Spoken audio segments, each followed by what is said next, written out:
Hey students, it's Miss Siam and I'm doing a video on chapter 1. So do chapter 1.1 through 1.3 in this video. Okay, so this chapter starts off with the hysteria case study. So about the bacteria that was killing fish in North Carolina. And so, yeah, hopefully you got a chance to read through it. It has a lot of different life stages, and the reason that it um, basically became active is that it got a lot of nutrients. So there's some nutrients that were basically dumped into the river, right? So through pollution, through water pollution, and then all of that excess nutrients, all the excess nutrients basically caused hysteria to bloom and basically reproduce. Okay. It did cause a lot of issues, so it killed a lot of fish, destroying the fish and also spread to other areas. So yeah, so it just shows a way that um, the human impact affected the environment. Okay? So it caused a lot of environmental changes. So just killing the fish, or water pollution, but it also had economic implications. So through just losing sale of the food, okay, which definitely affected jobs and affected businesses as well. Okay, so going on, so you can just this chapter is about how humans impact the environment. So for example, it says here, releasing waste into the river through fertilizer, through manure, affecting the environment. So when we dump things where they shouldn't be, it can have unintended and unexpected consequences.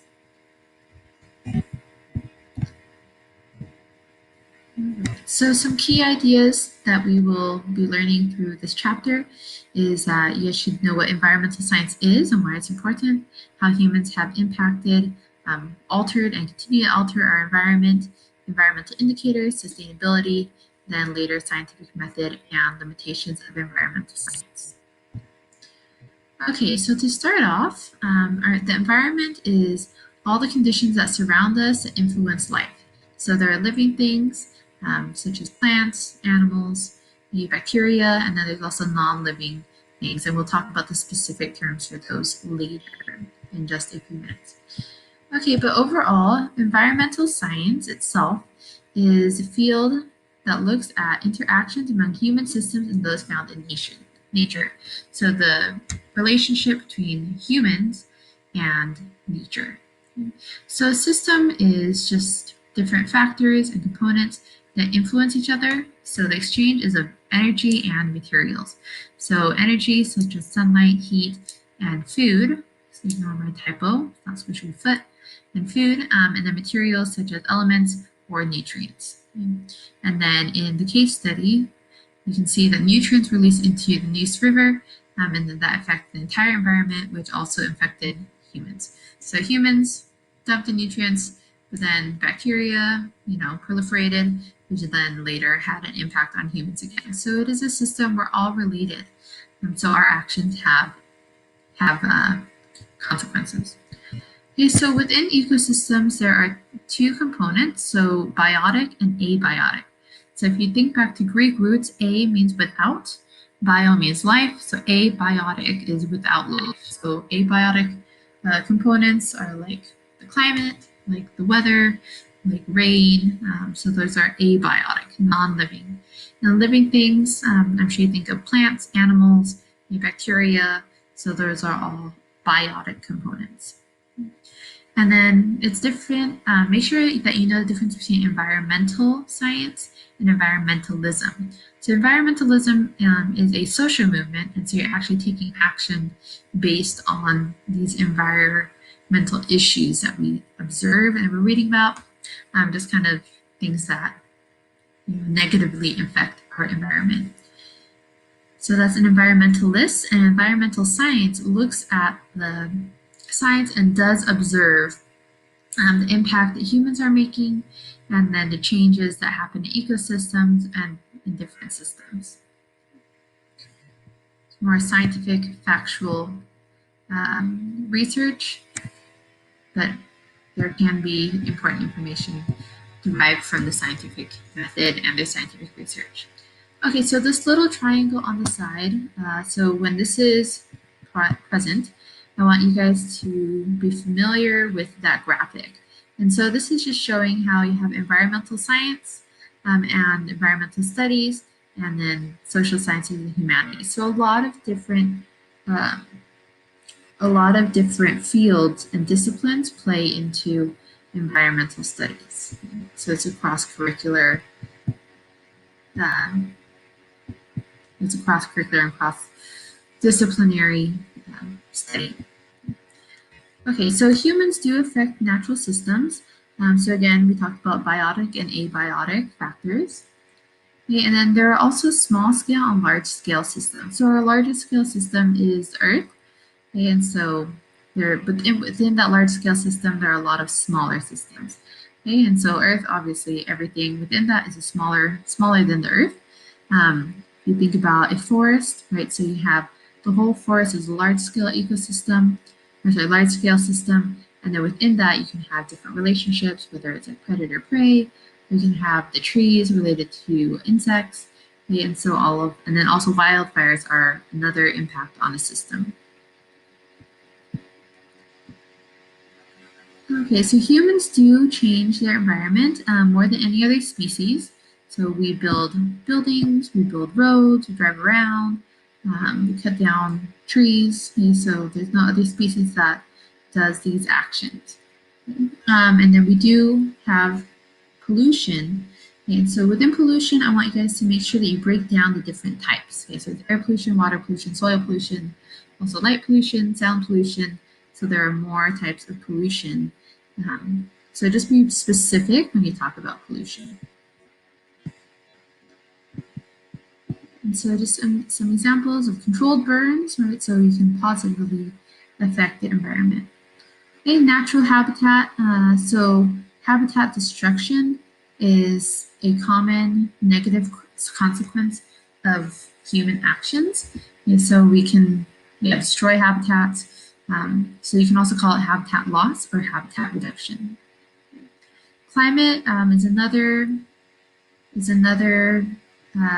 consequence caused by humans. So that can lead to global warming, rising temperatures, ocean acidification. We'll get into that in more detail in further chapters. And again, just some more environmental factors and effects that we have, like pollution with the different types, deforestation, habitat destruction, overpopulation, and climate change. Okay, 1.3. So there are ecosystem services. And so basically these are services that support life. So they're forming categories that we will learn throughout AP Environmental. So there's provisioning services, regulating services, cultural services, and supporting services. So provisioning service is a service provided by nature. So for example, we get food from nature, livestock, we get timber to build our houses, drinking water to obviously drink and stay hydrated, natural gas, medicine that's made from plants. So those are provisioning services. So the ecosystem is providing something to give us life. Next is a regulating service. So this is kind of how nature holds life together. And we might really think about these regulating services because they're kind of in the background. However, plants do keep the air clean through photosynthesis, and they also filter waste, and bacteria do decomposition, and trees can prevent erosion. So those are some regulating services. Third is cultural services. So this is a non-material benefit. So for example, in ancient civilizations, we drew plants, animals, the weather, and recorded those events in their drawings. And we also use nature for inspiration for creativity, like art or music, or for recreation. So we go hiking, canoeing, whitewater rafting. So those are some cultural services. And the fourth is supporting services. So these sustain basic life forms. So for example, plants do photosynthesis, which keeps oxygen cycling through our ecosystem for our environment, nutrient cycling such as nitrogen, phosphorus, creating soils, the water cycle. Those are all supporting services that keep us alive and keep all creatures alive. Okay, so there are 5 global scale environmental indicators that we'll learn about. So it is right here. Okay.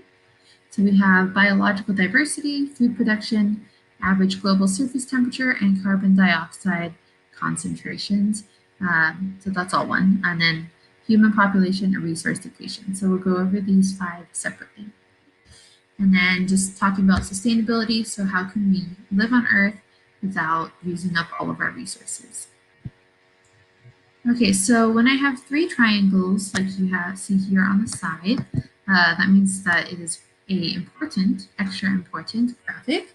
Okay, so these are 5 key global environmental indicators. So get used to these 5, know some examples, and then how it impacts the environment in the future.